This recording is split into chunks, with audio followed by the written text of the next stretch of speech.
একাদশ শ্রেণীতে যাদের প্রথম মেরিট লিস্টে নাম আসছে তাদেরকে কিন্তু আগামী 22 তারিখের মধ্যেই ভর্তি কনফার্ম করতে হবে। যদি আপনি প্রথম মেরিট লিস্টে আপনার পছন্দের কলেজ পেয়ে থাকেন কিংবা কলেজগুলোতে ভর্তি হতে চান, সেক্ষেত্রে কিন্তু অবশ্যই কনফার্ম করে সেটা নিশ্চয়ন করতে হবে। সো নিশ্চয়ন করার জন্য আপনি চাইলে মোবাইলের বিকাশ অ্যাপস অথবা ওয়েবসাইটের মাধ্যমে কিন্তু কনফার্ম করতে পারেন। আমরা ওয়েবসাইট এবং বিকাশ অ্যাপসের মাধ্যমে কিভাবে কনফার্ম করবেন সে বিষয়টি আপনাদেরকে দেখাচ্ছি। প্রথমে আপনি ওয়েবসাইটে এসে billpay.sonalibank.com.bd এই ওয়েবসাইটে আসবেন এবং প্রথমেই এডুকেশন অপশনটি কিন্তু সিলেক্টেড থাকবে এবং এখান থেকে 11 ক্লাস এডমিশন অপশনটিতে ট্যাপ করবেন। এখানে এসে রেজিস্ট্রেশন ফি এটা অলরেডি সিলেকশন করা থাকবে।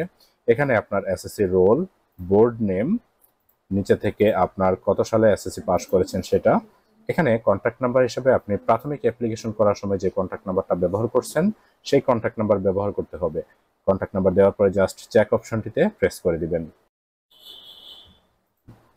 চেক অপশনে প্রেস করার সাথে সাথে কিন্তু এখানে আপনার ডিটেইলি নামগুলো চলে আসবে। আপনার যদি নাম ঠিকানা সবকিছু ঠিক থাকে, অর্থাৎ নাম, রোল, ফোন নাম্বার সব ঠিক থাকে, এখান থেকে অ্যামাউন্ট হিসেবে 336 টাকা প্লাস বিকাশের কিছু ব্যাট আছে সেটা কেটে নেবে। সো 350 টাকার মতো আপনি জাস্ট মোবাইল ফোনে লোড করে রাখবেন, বিকাশের ভিতরে রিচার্জ করে রাখতে হবে। তো এখান থেকে আমরা পেমেন্ট রিকোয়েস্ট অপশনটাতে ট্যাপ করবো এবং ওকে করে দিব। এখানে কিন্তু সোনালী ব্যাংকের একটা গেটওয়ে চলে আসছে। যেহেতু আমরা বিকাশের মাধ্যমে জমা দিব, সেহেতু আমরা মোবাইল ব্যাংকিং এ চলে যাব এবং এখান থেকে বিকাশ সিলেক্ট করব। এখান থেকে আবারও কনফার্ম দিব। নির্ধারিত পরিমাণ টাকা জমা আছে সেই নাম্বারটা আমরা এখানে দিব। দেন হচ্ছে এখান থেকে ওটিপি দিয়ে আমরা হচ্ছে পিন দিয়ে হচ্ছে পেমেন্টটা কমপ্লিট করব।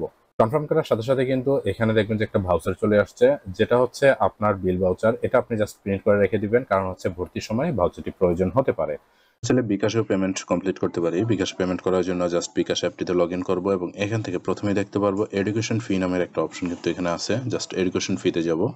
এডুকেশন ফিতে আসলে এখানে প্রতিষ্ঠান খুঁজুন যে অপশনটা দেখা যাচ্ছে, এখানে এসে আমরা জাস্ট লিখবো XI, তার মানে হচ্ছে 11 ক্লাস এডমিশন যে ওয়েবসাইটটি আছে বা যে প্রতিষ্ঠান আছে সেটা আমরা সিলেক্ট করবো এখান থেকে। এখানে আসার পরে আমরা আমাদের বোর্ডের নাম, এখানে আমাদের পাশের সন, রোল নাম্বার, মোবাইল নাম্বার লিখে এখান থেকে জাস্ট পে করতে এগিয়ে যান এই অপশনটিতে ট্যাপ করব। এই অপশনে ট্যাপ করার সাথে সাথে এখানে আমরা রোল নাম্বার, মোবাইল নাম্বার এবং শিক্ষার্থীর নাম দেখতে পারবো। কত টাকা কেটে নেওয়া হবে সেটাও এখানে উল্লেখ করা থাকবে। তো মোবাইলে অবশ্যই 350 টাকা পর্যন্ত রাখতে হবে, নতুবা কিন্তু আপনার পেমেন্ট ফেল হয়ে যেতে পারে। তো আমরা এখানে পরের ধাপে যেতে ট্যাপ করুন, অপশনটিতে ট্যাপ করে পেমেন্টটা কমপ্লিট করব। তো আমরা হচ্ছে এখন 11 ক্লাস এডমিশনের যে ওয়েবসাইটটি আছে ওয়েবসাইটে গিয়ে দেখবো যে আমাদের পেমেন্টটা নিশ্চয়ন হয়েছে কিনা। তো এখানে জাস্ট লগ ইন কিন্তু আপনারা করতে পারবেন 11classadmission.gov.bd। এখানে আসার পরে নির্বাচন নামে যে অপশনটি আছে জাস্ট এই অপশনটিতে ট্যাপ করবেন এবং এখানে আপনি দেখতে পারবেন যে আপনার এডমিশনটি কি বা আপনার যে পেমেন্ট করলেন পেমেন্টটা কি আপনি কমপ্লিট করছেন কিনা। পেমেন্ট কমপ্লিট হয়েছে কিনা এটা দেখার জন্য আপনি ইতিমধ্যে আপনার নির্বাচন নিশ্চিত করেছেন এবং অটো মাইগ্রেশন অপশনটি চালু করেছেন, এটা কিন্তু এখানে লেখা দেখবেন। যদি আপনি দেখতেন যে আপনার এখনো পর্যন্ত পেমেন্ট কমপ্লিট হয় নাই, সেক্ষেত্রে কিন্তু নিশ্চয়ন কমপ্লিট হয়নি এরকম লেখা থাকতে পারে। বা আর যদি আপনি অটো মাইগ্রেশনটা বন্ধ করতে চান সেক্ষেত্রে কিন্তু এখান থেকে অটো মাইগ্রেশন বন্ধ করে দিতে হবে। আর যদি চালু রাখতে চান সেক্ষেত্রে দেখা যায় যে আপনার 2 নাম্বার 3 নাম্বারের কলেজ আসছে, সেক্ষেত্রে আপনি চাইলে কিন্তু প্রথম যে কলেজগুলো আছে সেই কলেজগুলোতে চলে আসবেন।